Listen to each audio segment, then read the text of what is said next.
त्यानंतर अवधूत असेल आणि आदिती 2 वेळा त्या ठिकाणी आली. अनिकेत बाईंनी सुद्धा विधान परिषद सदस्य म्हणून काम केलं. परंतु इथे असलेल्या या सगळ्यामध्ये सतत अनिकेत बाई सुद्धा त्या संबंध निवडणुकीच्या माध्यमातून त्या ठिकाणी निश्चितपणाने काम करतात. तुमचा पक्षप्रवेश प्रसादजी कोण कुठेतरी गेले म्हणून झाला असं मी मानत नाही. ज्यांना कुठं जायचं होतं ते गेले तरी चालतील, पण तुमच्यासारखा सच्च्या विचाराचा पाईक जोडला जातो आहे याचा मला सर्वश्रेष्ठ आनंद आणि अभिमान वाटतो. आणि म्हणूनच याच्यामध्ये कुठल्याही गोष्टीसाठी राजकारणामध्ये ज्यावेळेला विकासाच्या मुद्द्यावरती आपण त्यानिमित्ताने काम करत असतो. आज रामचंद्र बोललेसारखे सुद्धा ज्येष्ठ सहकारी आहेत, ज्यांनी अंतुले साहेबांच्या कालावधीपासून काम पाहिलं, त्या कालावधीमधला विकास कसा होत होता ते अनुभवलं आणि त्याच्यानंतरच्या कालावधीमध्ये ठप्प झालेला विकाससुद्धा वर्षावर्षांनी अनुभवला. पण आता त्या प्रगतीच्या मार्गावरती आपण त्या ठिकाणी पाऊलवाट करतो. अशा वेळेला कोण कुठं गेलं ठीक आहे. आजही मथल्यातील काही बुजुर्ग सहकारी मी आपला बोरीला त्या ठिकाणी भेटले.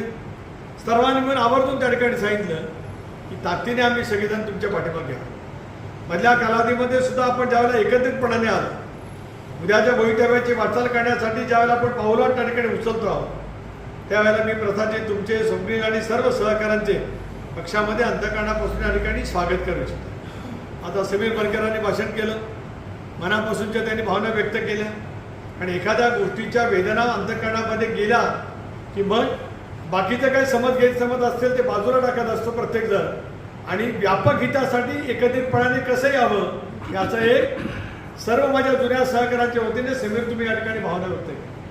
तुम्ही जी भावना व्यक्त केली ती तालुक्यातल्या आम कार्यकर्त्यांची, दीर्घकाळ आपल्या समेत केलेल्या कार्यकर्त्यांच्या मनातल्या असलेल्या भावना शब्द रूपाने तुम्ही या ठिकाणी निश्चितपणाने व्यक्त केलेल्या आहेत. उद्याच्या भवितव्याच्या कालावधीमध्ये आपल्याला त्यानिमित्ताने काम करायचं आहे. ठीक आहे, कोण कोणाचा आसरा घ्यायला गेला असेल, कशासाठी गेला असेल, यापुढे गद्दारांना माफ नाही हे सुद्धा मला या ठिकाणी सांगायचं आहे. जी काय कायदेशीर कारवाई करायची असेल ती त्या ठिकाणी होईल. कोणी कोणाला वाचवण्यासाठी त्या ठिकाणी येऊ शकत नाही, कारण नीतिमत्ता असावी लागते. विचाराच्या माध्यमातून काम करण्याच्या दृष्टीकोनातून अनेक गोष्टी करण्याची प्रयत्न त्या ठिकाणी करावा लागत असतो. 15-20 दिवसापूर्वीच जवळपास 1.5 कोटी रुपयाच्या कामाचा शुभारंभ ताईंनी त्या ठिकाणी केला. सर्वांच्या प्रभागात संजीवजी ज्या ज्या ठिकाणी अपेक्षित असलेलं काम मागितलं गेलं, तुम्ही सगळेजण या ठिकाणी या.